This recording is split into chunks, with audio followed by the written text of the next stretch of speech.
Golden Guardians off of the bot side, for this team. Earlier, I even put him on my best performers through week 2. I saw that. First team, based on the Tom Kench pick. Now, another standout has, of course, been Froggen. He is a veteran that longtime viewers will know in the scene, but he has silently started dominating once again. And it's not just that Anivia pick that people really associate with him. He's got so many more looks now, from melee assassins like Aurelia to other of the high-range AP threats, getting Vel'Koz bans and the like. I want to see the AP at Kog'Maw back. Remember those artillery strikes? Let's go. So we'll see if 100 Thieves can break a 105-day loss streak as they come into today's game with another roster shuffle. Yeah, that's 11 games for those of you counting. And 100 Thieves have definitely been counting because they're making changes. People have been waiting to see what are they going to do to turn things around. If they put Fake God and Ryu subbing in to the team. So LCS play here. Fake God is a player that a lot of people know from the academy scene. Had a very big impact there. And you can even see on the heist how big some of the other changes have been for them. Amazing. One of the guys that they added to the roster very recently has been extremely vocal on the heist, on a lot of their content. You can see how much he concentrates on leadership. And he's not performing terrible at all. Exactly. The stats have been decent for him, considering that they've lost every game.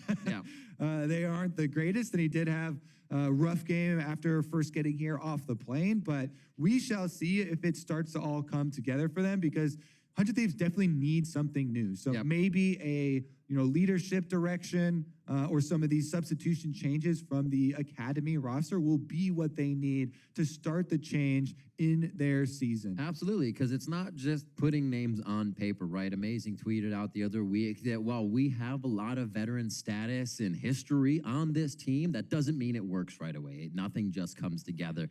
So growing pains there that a lot of the 100 Thieves fans have been sticking with them through. They're kind of trying to build the plane as it flies right now, and hopefully they have enough fuel to keep it going for the end of the season, because it's tough, and teams are taking advantage of that. Golden Guardians is on the up and up. I might have said to buy some of that stock. Even Kane, as I spoke with him the other week, thinks that Golden Guardians is a bit of the dark horse in this team to watch. What are they discussing right now? Possible flexes? The armband? Is it the arm? I don't know. I have to say, contracts going to the gym. What is that? Some big guns. Yeah, I guess so. Contract signing off on those ones. I like it. He used to go to the same gym that I go to, and I would see him every day. Now I'm very sad that they moved. I think they went to a classier one now. He's like at Equinox or something. Ooh. High class Golden Guardians been working out. Absolutely. It might be going to their heads a little bit, though. Look at this. Good God. Froggen's not going to let him get away with it, though. Froggen's like, yeah, I wear a sleeve. I'm just trying to hide mine. I don't want to make you guys feel bad. He's like, imagine if it went all the way up to your shoulder. What are they talking about? Bionic arms, maybe, for your mouse hand? I mean, a lot of the teams have really been embracing the holistic view of esports athletes. Not just looking at practicing the game 24/7, but mind and body as well. They've got health regimens that they're going for. Coaches as far as the mentality and really trying to get focused. So all angles really being attacked by a lot of organizations. I like to see that focus. I love the comfortability it shows, like each team, how much they have grown. You kind of look at sports where you have racing, you have a bunch of these sponsors, you have a very man and machine kind of symbiotic relationship. And you get that now of these guys sitting in front of the PC. They're professionals at what they're doing, but this is their workstation. It can move anywhere with them, and they have to be able to perform at the top level all of the time in those different situations. So it's awesome to see that kind of come together and grow. And the players as well take that upon themselves to say like, hey, this is my brand now. I'm Froggen. I'm this guy. We see him streaming a lot. And a lot of people know Froggen for kind of his humor, his wittiness in stream. And that, he's just smiling with the team right now. We just saw him with contracts. So this is a guy you can They just blew Froggen's mind with that one. That's a guy you can absolutely build a team around. And that's what we're seeing for Golden Guardians. Getting help from both sides. Definitely pointed out. He's like, all right, if you want to win the 1v1, you need to hit your skill shot here, and then it does damage. It's so great. If you build this, what if I take this rune? I get a shield before I die. So he definitely had his run with Heimerdinger. Stylish keyboard as well. Top. You know what last game reminded me of when they were playing Anivia and they were doing really well, and people were like, "Oh yeah, Froggen has Anivia." I'm like, "Yes, Froggen has Anivia." You got to remember all the way back to CLG EU Moscow 5 at DreamHack when CLG EU was pushed into their base for about 20 minutes, and Anivia was the only thing that got them back on the other side of the rift and won that game against Moscow 5. It was an amazing match. Farm for late. That was the whole idea for them back then, and we'll see if he can get his Anivia again. Bird may not be the word coming into our 5th game of the day, but we'll find out. 100 Thieves versus Golden Guardians is now into Champion Select and picks and bans. Yeah, no other team, I think, will get a Tom Kench first ban out of them.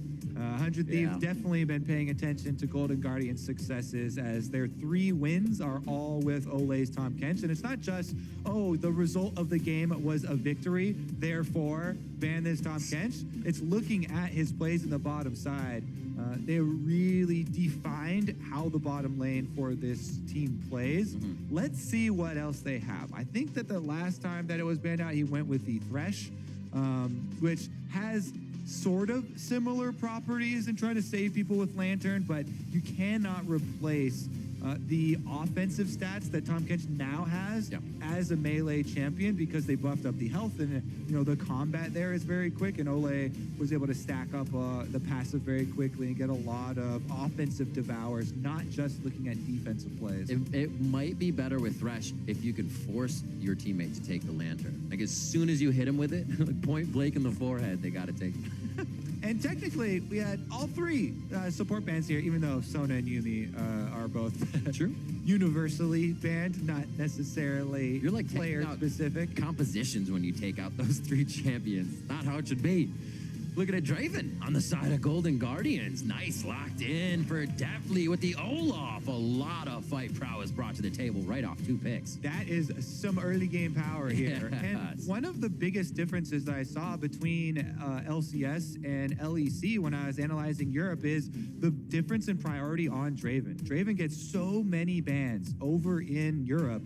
Meanwhile, not really highly prized in North America as of yet, but we'll see if Deftly can actually change that, because up until now, the Golden Guardians had only played the Ezreal and the Varus for Deftly for the lane phase. Now, starting out with the Draven, Olaf, and the Nautilus, that is all a lot of early game and engage options for them on the bottom half of the map. Olaf's so good early on empowering through the jungle, has the advantage over Sejuani, and might be able to open up some opportunities to cash in on the Draven passive. Meanwhile, good response here from 100 Thieves is the consistent and always reliable, very highly prized lovers duo, Xayah and Rakan. Make it nice and easy. Aphromoo and Bang have a good synergy down there. They're playing a little bit better together. Hopefully they can show that on the Rift today as they're both back in.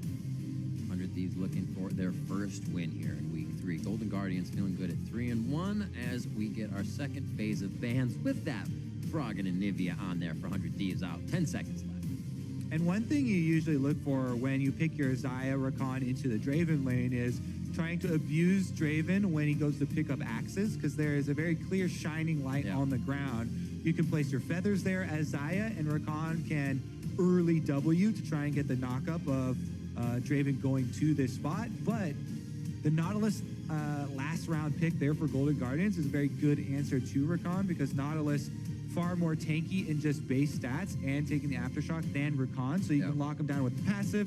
You can try and go for the all-ins with your hook and get the kills onto the squishier support in Rakan. But here we go into the second phase, Riv. I like that Kennen lock-in. We'll see what Haunter can do towards the top side, and we'll see what kind of Kennen he actually plays. With that change to the E, we've seen a lot of the Cutlass first for Kennens, get that early attack speed, and they can harass out their lane. So to just go for a Zanya's build and get into those fights to get this slicing Maelstrom down. Talia coming in for the side of 100 Thieves. Looks like we might get a little bit of a change up in playstyle here. All right, yeah, Talia has been regaining quite a lot of popularity, and funnily enough, you know, not going to be the Funnily case enough. in this game. Yeah, it is a funnel champion. You can funnel. Now, it also is a possible jungle champion. Not going to be the case this game, of course, because it's Sejuani's first pick. But I want to put that into people's minds because moving forward, if we do start to see successful uses of Talia as a mid laner, teams can then take the next step and start to flex it back to the jungle with the cheaper AP jungle completion now on your jungle item. It's also a potent option. There was something that TSM used quite a bit when Talia was really out and about.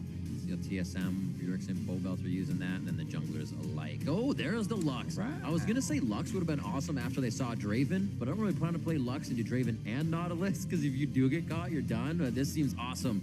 I like what the team of Golden Guardians has to bring to the table. Mark and I were talking about it on Academy about people who farm and who we like to watch farm. Froggen's Lux was on the #1 list. So when we're in the mid lane, watch him farming and how he does it systematically with the light binding and loot the singularity.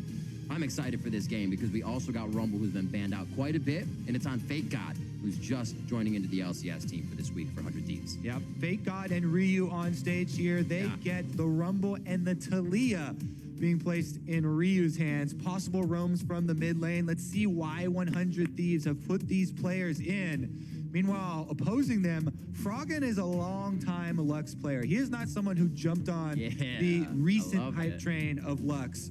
He put time in on this champion when nobody else was playing it. And we shall see how well that works. It was that Anivia, his Kog'Maw, the Lux. He's had so many of those champions, the Kha'Zix, which we won't be seeing in the mid lane, but that was a fun meta. That was always a good one. And we will be getting onto the Rift for our 5th game of the day, 100 Thieves. Again, trying a new roster during these troubling times to get the win on the board. We're going to see Ryu in. We're going to see Fake God in. Banging Afro in that bot lane with Amazing in the jungle against Golden Guardians, 3-1. Looking hot to start off the summer split here in 2019. And we are going to be on to the Rift for our final game of the day. Let's see. We do have that Lux. We're calling for invades, Kobe. Let's see if the teams take to the call. Yeah, especially with Nautilus backing it up, too. Nautilus Good level undertows. 1 can have a lot of CC. Late invades, also extremely potent, too, but both teams just spreading out here for the typical vision fight. We'll try and keep track of those early wards. One sweeper for Olaf is all the utility we'll get. See into the summoners if they are different. Phase rush for Haunter, getting that speed in. Comet, Aftershock. Looks pretty regular around the board after the fact. Only kind of variation. People switch Draven keystones quite a lot, so, you know, definitely opting for press the attack here. Conqueror, Yeah. get in there. Let's see, on the top side is the only possible option. I think they placed an early ward here for Golden Guardians. They're not going to make any sort of action, and it will be a bottom to top side clear for Amazing. Gathering Storm, nice. Might try and get some early pressure there for Fake God. Rumble is definitely a lane that if you can get, you know, some early power. Ooh, Ryu comes up. We're going to go to Avli for a quick sideline report for 100 Thieves.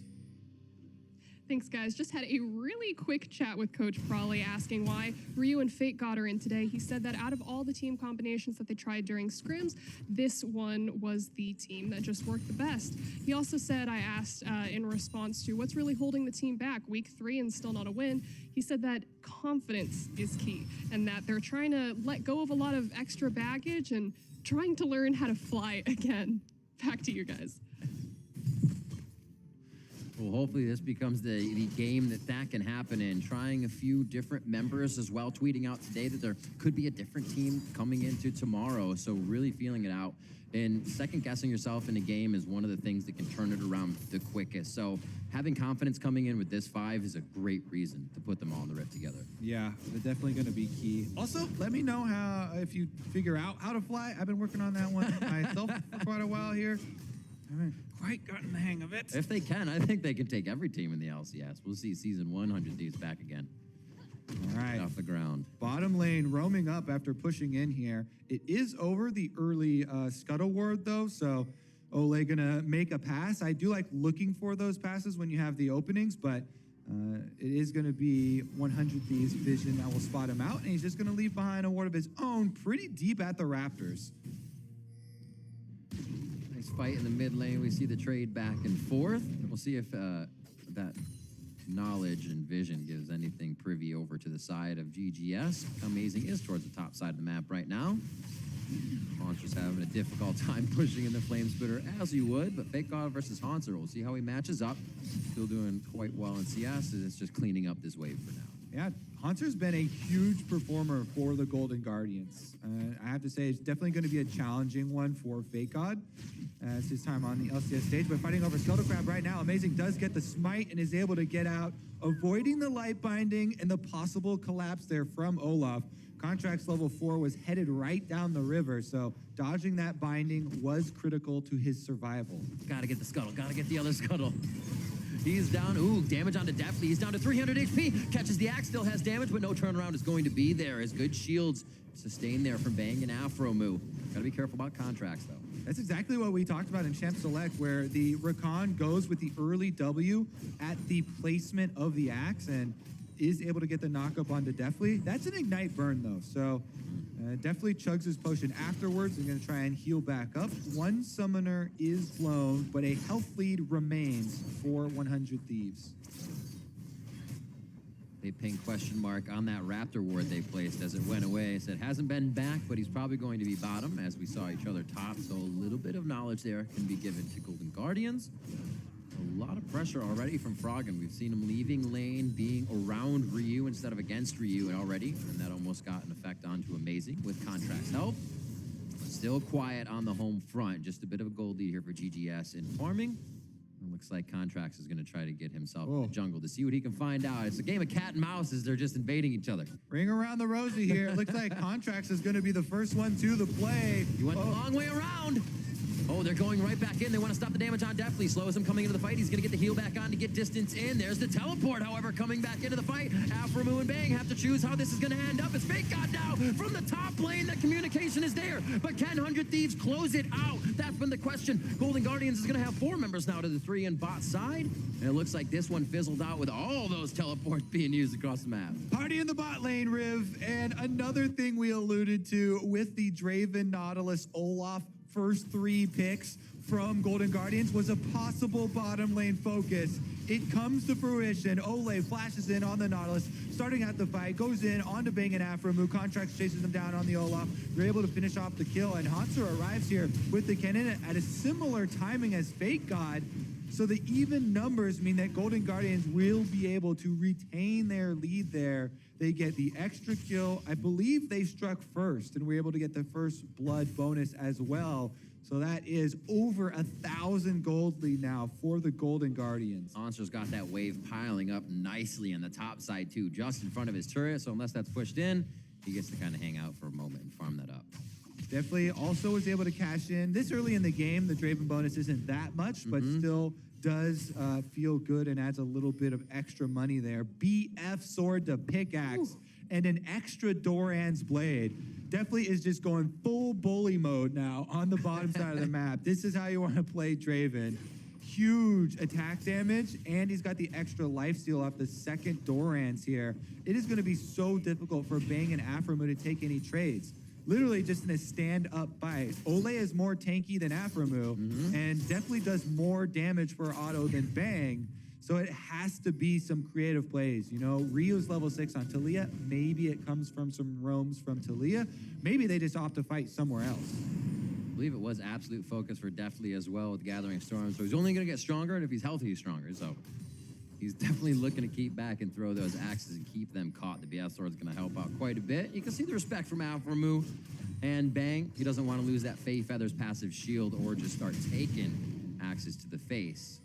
Good damage, or I should say knowledge from Haunter here. Always trying to be in the hair of Amazing as they mess about. A little bit of a stun on Fake God. There's the hook in on Afro Moo. Looks like Aftershock will keep him nice and tanky as they are going to have an advantage in the minion wave, which is why they're just trying to pressure down a bit. Lots of love for the bot lane coming up, Kobe. Yeah, kind of as expected. GGS playing around their win condition. Let's see if they can make it happen again. Level 6 comes in for Deathly, but the minions aren't there. And there's an answer from 100 Thieves. Amazing is back out on the map. Talia roaming down, so they call quits on the play. They're only about 25%, 2-6 on Ole's level. Would have been a huge depth charge alt to have there, but without that, it seems like they want to call it off. The top lane, a little bit of a fight between Haunter and Fake God as he gets an electrical surge to safety. Not doing too shabby, 55 to 61, so it did help that Haunter could get back actually to clean that wave up. Fake God's been having a great lane so far and a kill to boot from that teleport. Yeah, it's always nice to actually get paid for your teleports to the other side of the map. Or a dragon or something, just something. Something for that long cooldown. He's going Mert Treads first. Obviously, he doesn't feel the greatest, but he is going to still be able to throw Equalizer in a fight. That's a Glacial Prison for the bot lane, and that's going to be a very dead Ole on the Nautilus. First blood. Kill going over to Bang. Maybe my brain is just somewhere else. Yeah, first kill here for him. First kill for Bang. Answer on the top side, going all in on Fake God. Ooh. Slicing Maelstrom isn't able to put down the damage he wanted, but it's going to be Contracts there with the rest of it that they needed. A nice job and a follow-up there to the top side of the map. 5 kills now on the board, as that Mountain Drake is alive, but hasn't gotten anybody's attention just yet. Definitely, they might dive him. 100 Thieves have overloaded bottom side of the map. It is Draven versus all. Quickness is down. He could get a good adrenaline rush if he catches an axe to keep himself alive. That's going to be a kill on Aframu. This should be a kill on Amazing if he can keep under the time. Oh, baby, that's the kill, but the Retribution comes through in the shutdown. Oh my goodness. Draven able to fight his way out of that one. Ole laughing himself to death over there. What a fight. Feels good for the supporters just cheering him on from the sidelines. He's already dead. He got killed by the Sejuani cake. Get him, Deathly! Yeah, flash him! Great BF move sword there. along into the Bloodthirster. Make it happen. He almost was able to get the double kill there under tower without dying. The last little bit of damage did come through and take him down, but still getting the 2-for-1 on that dive is such a big turnaround. Ryu not feeling it in the mid lane either. Final Spark goes down onto him. Tries to keep a bit of that passive speed in and out. See Froggen instantly clearing a wave as it comes to him. You get the light binding off of Lucent Singularity in the front, and then again, Lucent Singularity to the back wave. There's a method to his madness, and it's awesome to watch this guy on Lux. Highest CS in the game, as you would figure, on one of his favorite champions. 105 at 10 minutes in. All right, let's see where it goes from here, because Draven See already. definitely changes the way you want to play around bottom lane with the extra 2 kills coming in. Let's take a look at the pro view. This was him watching his support die. Now, notice he does get some damage out. He's throwing axes still, so he's not just kind of standing idly by as Ole goes under. But the interesting one is going to be the outplay under tower. Yeah, I know everyone was waiting for it. Me too. I feel you on that one. We'll get a one afterwards, but again, we fight. Oh, pull the feathers back. They sweep the rug right out from under Deathly, and that's going to be a kill as they stick one more in. The plumage is enough damage, and it's everything they needed. Final Spark back on to Ryu in the mid lane. He goes down. Ole's going to fall. He just came back up. Can you keep him alive? Amazing trying to get the swing down. He just misses. What a stop from Contracts to keep him slowed enough. Slicing Maelstrom comes in. That's going to be a double kill for Contracts. Now they're on to Fake God. And is he that? He is a Fake God. He goes down. He can bleed. A triple kill for Contracts. Oh, that Viking is finding the kills, and the party in the bot lane never stops, Riv. We're going to 6 in the morning, Kobe. It's 11 and a half minutes in. Contracts is going to solo this by himself. It looks like Golden Guardians is saying, we have so much to do, we almost don't know what to do. Froggen's going to push bot. Ole just decides to back because they don't even need him at Drake. But let's watch this over again as Aframu went in, and it looked like a surefire fight. There's something about a lot of kills going to Draven. 100 Thieves want to continue to focus him, so everyone goes down there. They do get the roam, but then Froggen hits the binding there on the Lux. They annihilate Ryu with Contracts flashing in. They're chasing Ole. You see Amazing trying to get that counter kill. Ole sidesteps the second half of the W, which does the most damage. Meanwhile, Haunter had teleported in to lock up everyone else on 100 Thieves, and the axe just keep flying. Contracts chases him down. Roloff able to find the triple. I think they would rather have the money go to someone like Froggen on the Lux, but once you start getting those kills coming through, they don't stop. 5 kills now for an Olaf. We're definitely seeing the warrior into Black Cleaver build going to come out here from Contracts. High DPS threat on the front line. You do have to play your team fights later in the game a little bit more carefully, but you have such high threat when your flash is up going in. You know, you proc your Conqueror, huge amounts of true damage will be converted and start to come out. So Look at that. Stats for the game. What gym did you say he goes to now? I'll have to check back in on that. Yeah, he doesn't go to ours anymore, but it's definitely paying off. He was flexing, as you saw in Champ Select before the game started with Froggen, and he's definitely flexing in this game. Rift Herald going to be the one receiving the Olaf damage. And it just shows how much control Golden Guardians have and the lack of control 100 Thieves are able to gain, even in situations, to see the risk going down, to kind of control bot over the fact that Golden Guardians is picking up something on the map. Froggen is pushing in mid. Top lane has a pretty good advantage here as Fake God has been teleporting away.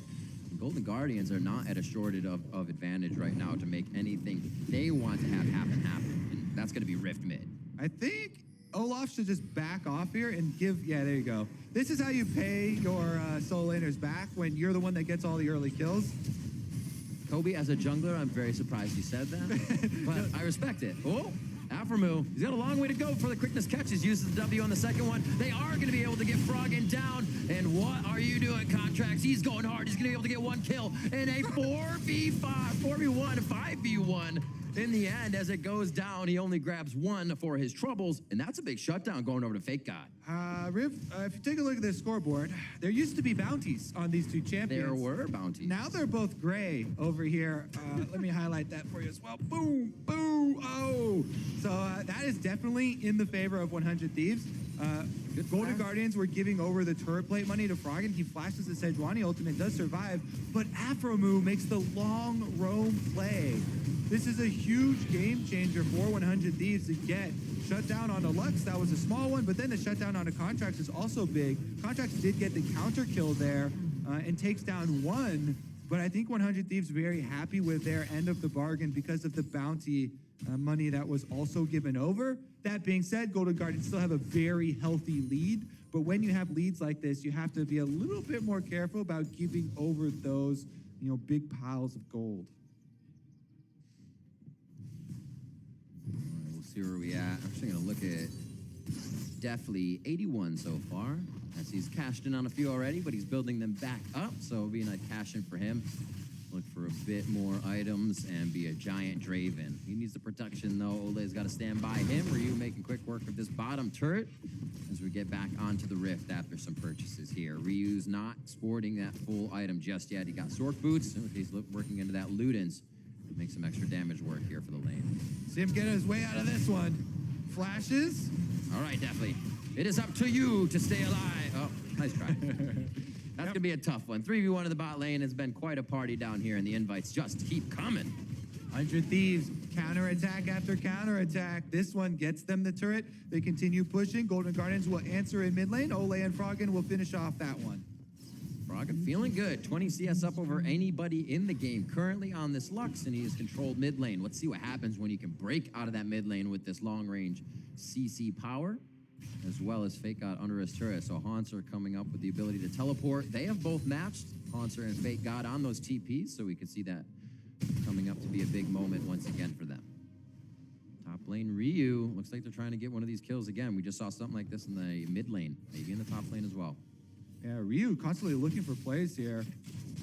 Onto the LCS stage and onto the top lane now. Can Fake God bait Haunter? Amazing showing on this ward mean no way Haunter plays offensively now. And it might just be 100 Thieves forcing a dive on it. It's no stopwatch, though. They go for it. They go for it. Amazing Sin. There goes the Rumble ultimate. Afro move. Ooh! That's move. nice. Haunter doesn't even have to flash, and his team gets the dragon while he absorbs the pressure on the top side. 4 members up there. They will get turrets, but look at that. Golden Guardians will answer the second in the mid. Good trying to do things in the first tier of turrets, and you look down, and the opposing team is whacking on your second tier. It feels bad, but you've got to get a little bit of that global gold down. Ryu will focus the top, knowing it's getting tough at back home. I don't think he's going to have just enough damage. Oh, he does on that one. Nice job. So they're able to take it down, but 100 Thieves are not able to engage, knowing they're missing that mid lane AP power right now. A bit of damage onto that second tier turret. Means GGS will stay for this next wave and most likely take it down. Yep, definitely a much better answer here from the Golden Guardians. They've got Ocean Drake and Mountain Drake. Very good for sticking around, sieging up this turret. A little bit more damage done, and they're going to wait the top side of the map. You can see Haunter's still split pushing. He has teleport, so if 100 Thieves try and force it, he could join, but they're trying to keep up the pressure on the opposite sides of the map.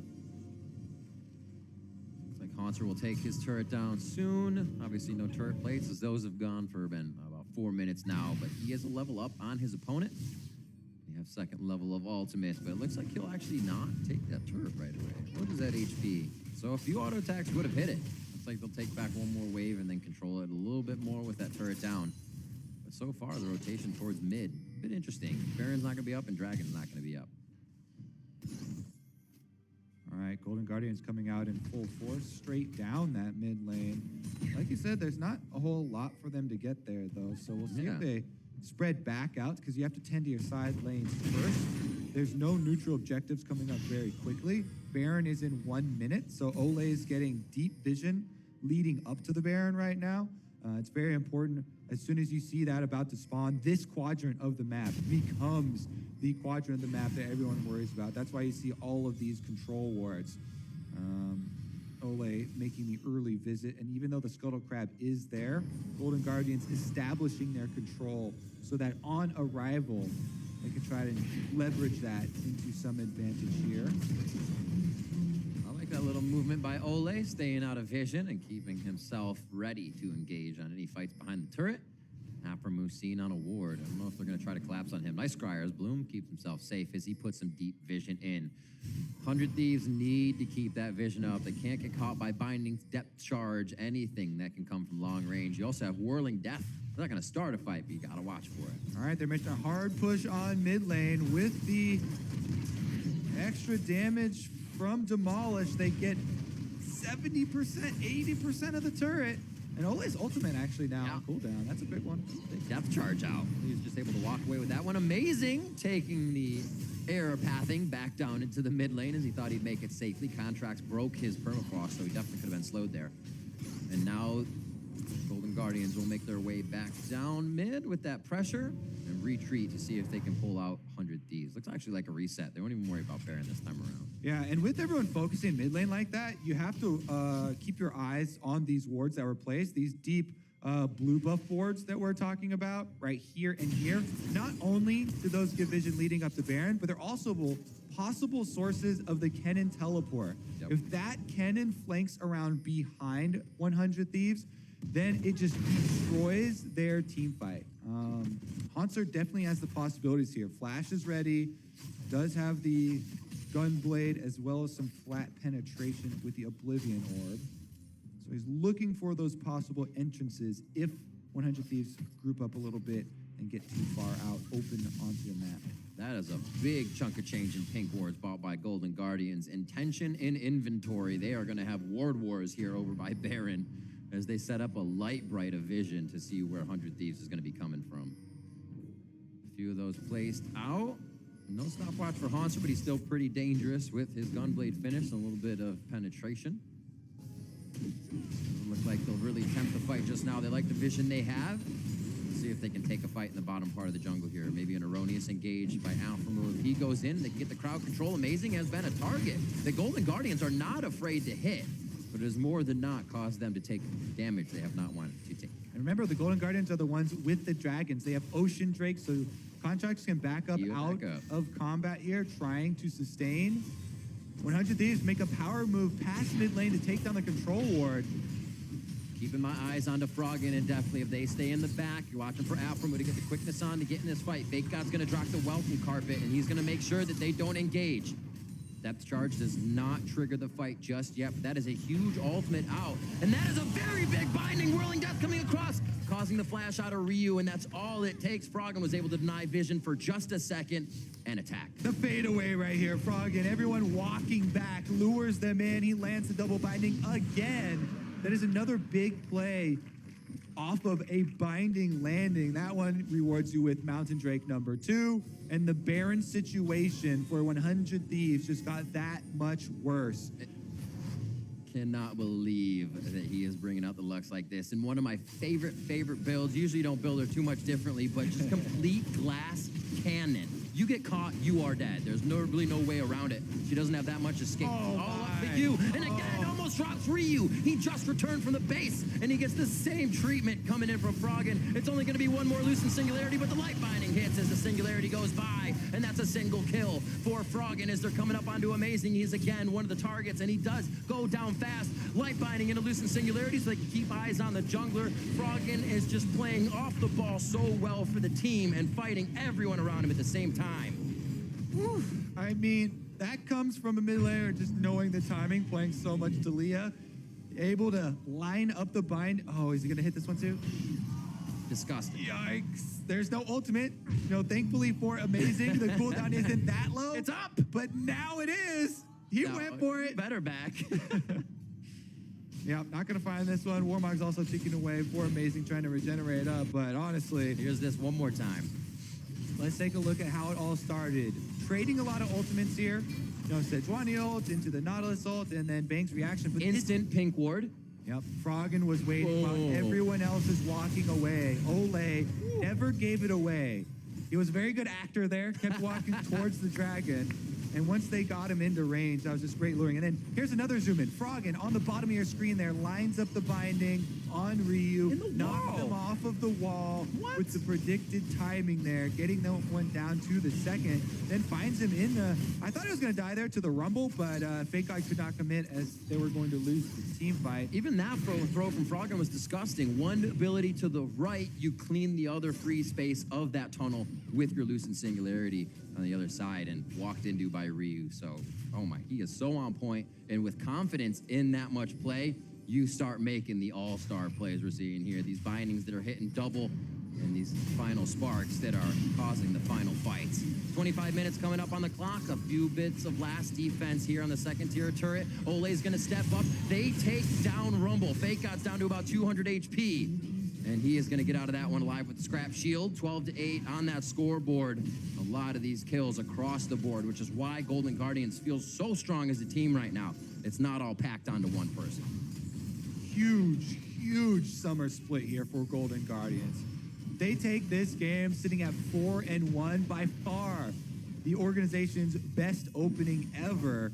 Looks to be the case. And this time around, off the back of some early game from the Olaf. Here we go, team fight though. Who can break the wall? Who can split it? Aframu's in, eyes on to one. It's gonna be Froggen down immediately. That's a lot of the power. Now, how do GGS adjust? Fake God's in the front, but he's overheating and can't deliver the flame spitter as Amazing's out of mana. And he can't do much either. Definitely is gonna be kiting back, juggling the axes. And it's just one for none on that one, but it's what 100 Thieves needed. Just in the last second there, 100 Thieves make the play. Aframu even surviving with a sliver of health.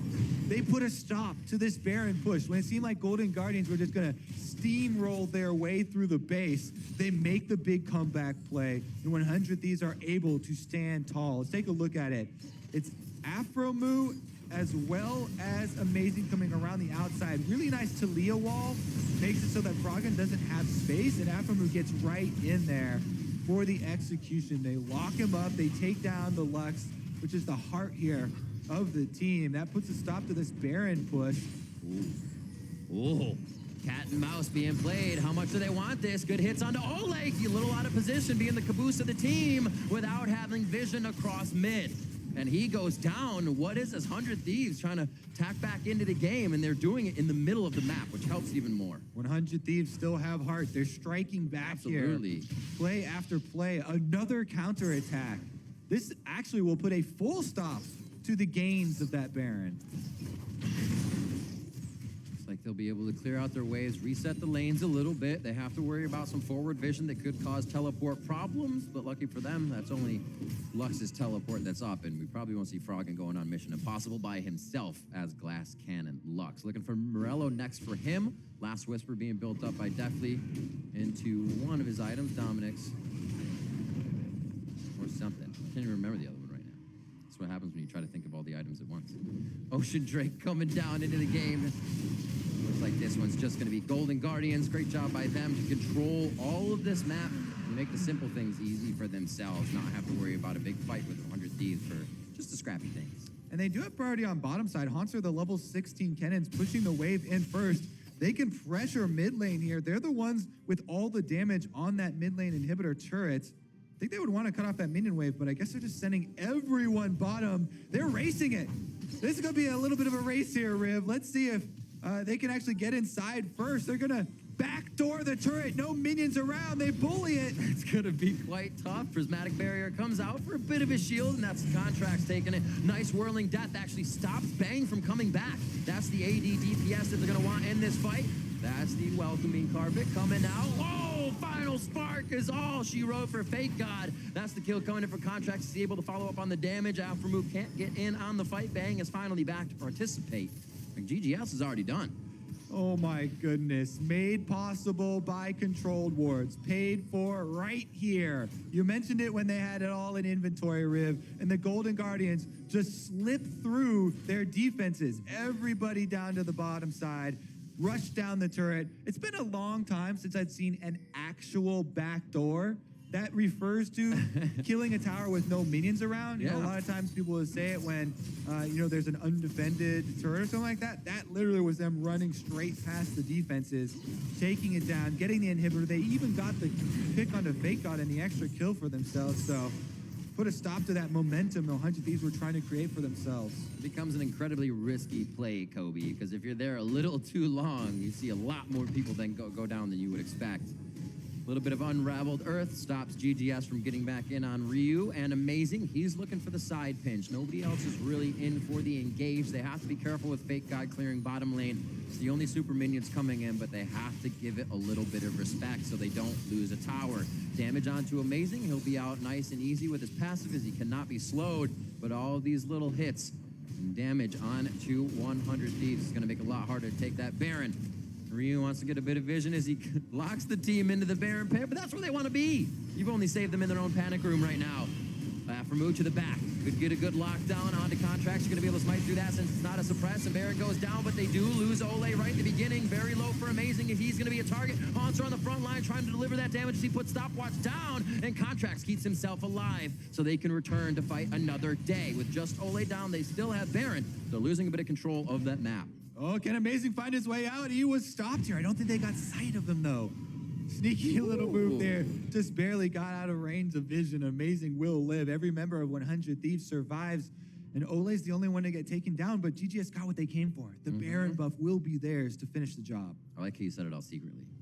They got what Looking at gold values here, Froggen, 13,000 to his name. Actually, him and Contracts are literally sitting on the same bankroll. These two are controlling such a good game with the Lux and the Olaf. I was going to say Froggen, and then Anivia came into my mind.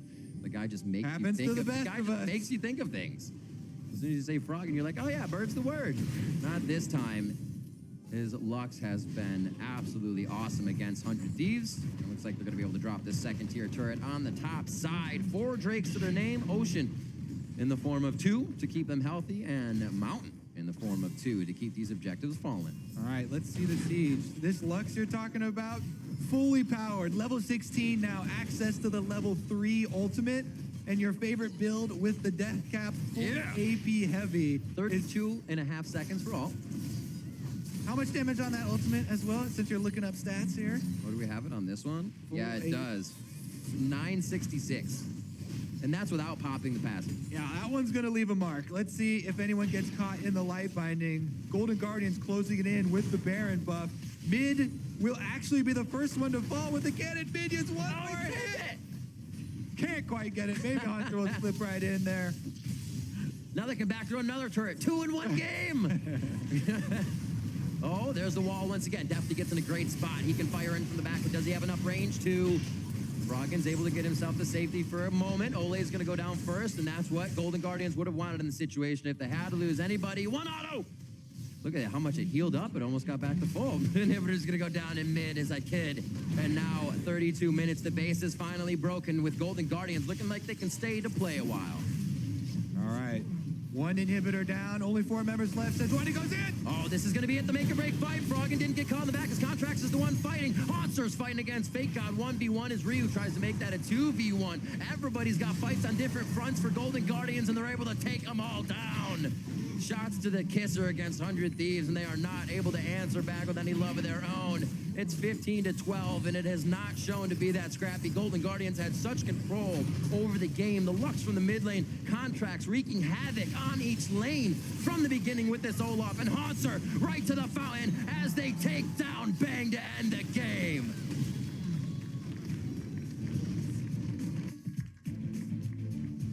There you have it. Your Golden Guardians are now 4-1 to start the summer split. Gotta feel good. Flexing out a champion select. Contracts there, the man in the front playing fantastic this game, and everybody doing their part to make sure the composition worked. 100 Thieves, again, trying to fly something new onto the Rift. Had a bit of that pause button in the middle where they were able to find a bit of an in on Contracts onto Froggen, but it was just too much. The bot lane did so well of Draven and